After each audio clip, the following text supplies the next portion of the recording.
Hi hello ನಮಸ್ಕಾರ, welcome back to my YouTube channel. So ಈ ಒಂದು ವಿಡಿಯೋದಲ್ಲಿ ನಾನು ಬಸಳೆ ಸಾಂಬಾರ್ ಹೇಗೆ ಮಾಡುವುದು ಅಂತ ತೋರಿಸಿಕೊಡ್ತೇನೆ. ಓಕೆ, ಸೊ ಅದಕ್ಕೂ ಮೊದಲು ನನ್ನ ಚಾನಲ್ಗೆ ಇನ್ನೂ ಯಾರು ಸಬ್ಸ್ಕ್ರೈಬ್ ಮಾಡಿಲ್ಲ, ಸಬ್ಸ್ಕ್ರೈಬ್ ಮಾಡಿ ಹಾಗೂ ಲೈಕ್ ಕಮೆಂಟ್ ಶೇರ್ ಮಾಡಿ. ಸೊ ನನ್ನ ಚಾನಲಲ್ಲಿ ಇನ್ನೂ ಬೇರೆ ಬೇರೆ ಅಡುಗೆದು ರೆಸಿಪೀಸ್ ಎಲ್ಲ ಹಾಕಿದ್ದೇನೆ. ಸೊ ಯಾರೆಲ್ಲ ನೋಡಿಲ್ಲ ಇನ್ನೂ ಹೋಗಿ ನೋಡಿ ಹಾಗೂ ನನ್ನ ಚಾನಲನ್ನು ಸಬ್ಸ್ಕ್ರೈಬ್ ಮಾಡಿ ಹಾಗೂ ಇನ್ನೂ ನನ್ನ ಚಾನಲ್ ಬೆಳೆಯಲು ಸಹಾಯ ಮಾಡಿ. ಸೊ ಹೇಗೆ ಬಸಳೆ ಸಾಂಬಾರು ಮಾಡೋದಂತ ಹೇಳಿಕೊಡ್ತೀನಿ, ಬನ್ನಿ ನೋಡುವ. ಮೊದಲಿಗೆ ನಾನಿಲ್ಲಿ ಮಸಾಲೆ ಮಾಡ್ಕೊಳ್ತಾ ಇದ್ದೇನೆ. ಸೊ ಮಸಾಲೆಗೆ ಕೊತ್ತಂಬರಿ ಬೀಜ 2.5 ಟೇಬಲ್ ಸ್ಪೂನ್ ಆಗುವಷ್ಟು ಕೊತ್ತಂಬರಿ ಬೀಜ ತಗೊಂಡಿದ್ದೀನಿ. ಚೆನ್ನಾಗಿ ಹುರ್ಕೊಳ್ಬೇಕು ಇದನ್ನು. ಸೊ ಚೆನ್ನಾಗಿ ಹುರಿದುಕೊಂಡು ನಂತರ ಅದಕ್ಕೆ ಮೆಣಸು, ಗಿಡ್ಡ ಮೆಣಸು ಮತ್ತು ಉದ್ದ ಮೆಣಸು ಕಲರಿಗೆ, ಗಿಡ್ಡ ಮೆಣಸು ಖಾರಕ್ಕೆ.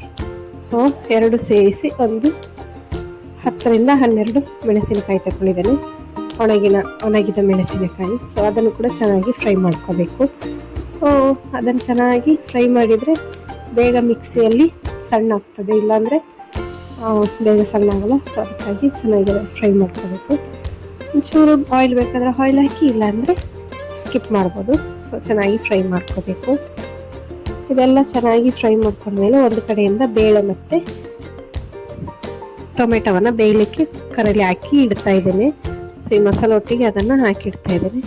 ಸೊ ಅದನ್ನು ಸಪ್ರೇಟಾಗಿ ಬೇಯಲಿಕ್ಕೆ ಇಟ್ಟಿದ್ದೇನೆ. ಇವಾಗ ನೆಕ್ಸ್ಟು ಮೆಣಸಿನಕಾಯಿನ ಹುರಿದ್ಕೊಂಡ್ಮೇಲೆ ನಾನಿಲ್ಲಿ ಹಸಿ ಕೊಬ್ಬರಿ ಮತ್ತು ಒಣ ಕೊಬ್ಬರಿ ಎರಡು ಯೂಸ್ ಮಾಡ್ತಿದ್ದೇನೆ. ಸೊ ಹಾಗಾಗಿ ಅದನ್ನು ಸ್ವಲ್ಪ ಫ್ರೈ ಮಾಡುವ ಅಷ್ಟೇ, ಜಾಸ್ತಿ ಏನು ಫ್ರೈ ಮಾಡೋದು ಬೇಡ, ಸ್ವಲ್ಪ ಫ್ರೈ ಮಾಡಿದರೆ ಸಾಕು. ಸೊ ಅದಾದಮೇಲೆ ಇಲ್ಲಿ ತಗೊಂಡಿರೋದು ಕಾಣ್ತಿರ್ಬೋದು.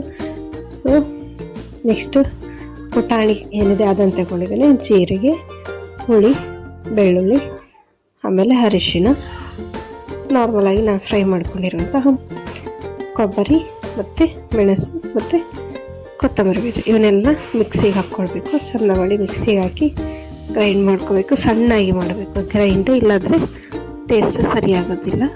ಸಣ್ಣಾಗಿ ಗ್ರೈಂಡ್ ಮಾಡ್ಕೊಂಡ್ಮೇಲೆ ಇವಾಗ ಬೇಳೆ ಒಂದು ಕಡೆಯಿಂದ ಬೇಯಿಸ್ಕೊಂಡಿದ್ದೀನಿ.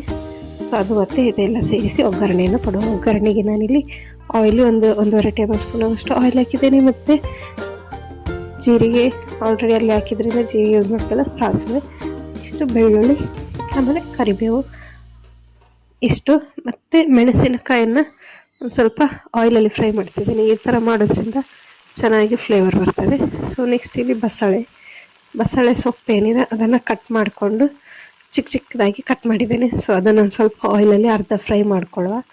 ಸೊ ಅದು ಆಯಿಲಲ್ಲಿ ಈ ಥರ ಒಂಚೂರು ಫ್ರೈ ಮಾಡೋದ್ರಿಂದ ಮತ್ತೆ ಬೇಗ ಬೇಯ್ತದೆ, ಇಲ್ಲಾಂದರೆ ನಾವು ಮತ್ತೆ ಹಾಕಿದರೆ ಬೇಯಲಿಕ್ಕೆ ಲೇಟ್ ಆಗ್ತದೆ. ಸೊ ಹಾಗಾಗಿ ಒಂಚೂರು ಈ ಆಯಿಲಲ್ಲಿ ಫ್ರೈ ಮಾಡ್ಕೊಳ್ಳೋಣ. ಅದಾದಮೇಲೆ ಬೇಳೆ ಮತ್ತು ಟೊಮೆಟೊವನ್ನು ಬೇಯಲಿಕ್ಕೆ ಇಟ್ಟಿದ್ದೆ. ಸೊ ಅದೀಗ ಆಲ್ರೆಡಿ ಬೆಂದಿದೆ. ಸೊ ಬೇಳೆ ಇಷ್ಟು ಪ್ರಮಾಣದಲ್ಲಿ ಬೆಂದರೆ ಸಾಕು, ತುಂಬ ಜಾಸ್ತಿ ಸಣ್ಣ ಅಂದರೆ ಮಿಜ್ಜಿ ಆದಕ್ಕೂ ಥರ ಬೇಳೆನ ಬೇಯಿಸ್ಕೋಬಾರ್ದು.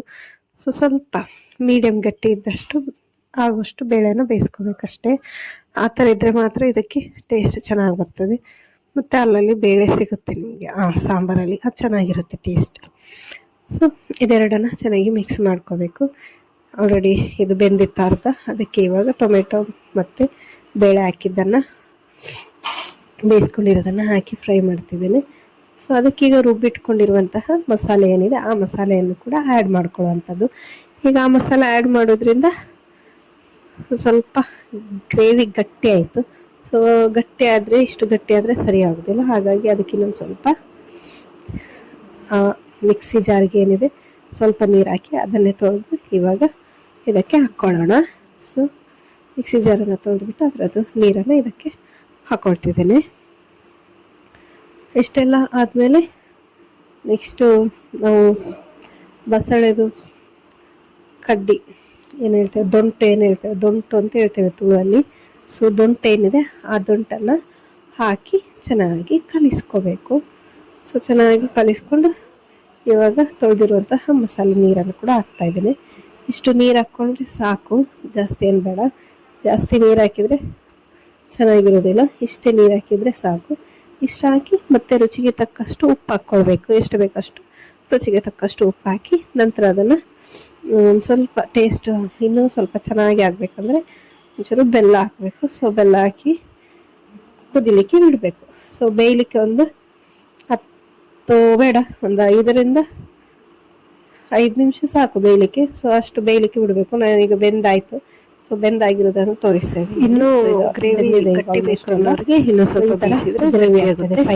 ಸೊ ಅದು ಕೂಡ ಚೆನ್ನಾಗಿರುತ್ತೆ. ಸೊ ಇದು ಚಪಾತಿ, ರೊಟ್ಟಿ, ಅನ್ನ ಇದಕ್ಕೆಲ್ಲ ಒಳ್ಳೆ ಕಾಂಬಿನೇಷನ್ ಆಗುತ್ತೆ.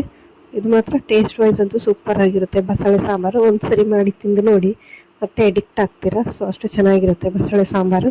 ಇದಕ್ಕೆ ಬೇರೆ ಬೇರೆ ಹಾಕಿ ಕೂಡ ಮಾಡ್ಬೋದು. ಕುಡು ಅಂದರೆ ಏನು ಹೇಳ್ತಾರೆ, ಹೋಳೆ ಕಾಳದನ್ನೆಲ್ಲ ಹಾಕಿ ಮಾಡ್ಬೋದು. ಸೊ ಇದೇ ಥರ ವಿಡಿಯೋಗೆ ನನ್ನ ಚಾನಲನ್ನು ಇನ್ನೂ ಸಬ್ಸ್ಕ್ರೈಬ್ ಮಾಡಿ ಹಾಗೂ ಲೈಕ್, ಕಮೆಂಟ್, ಶೇರ್ ಮಾಡಿ.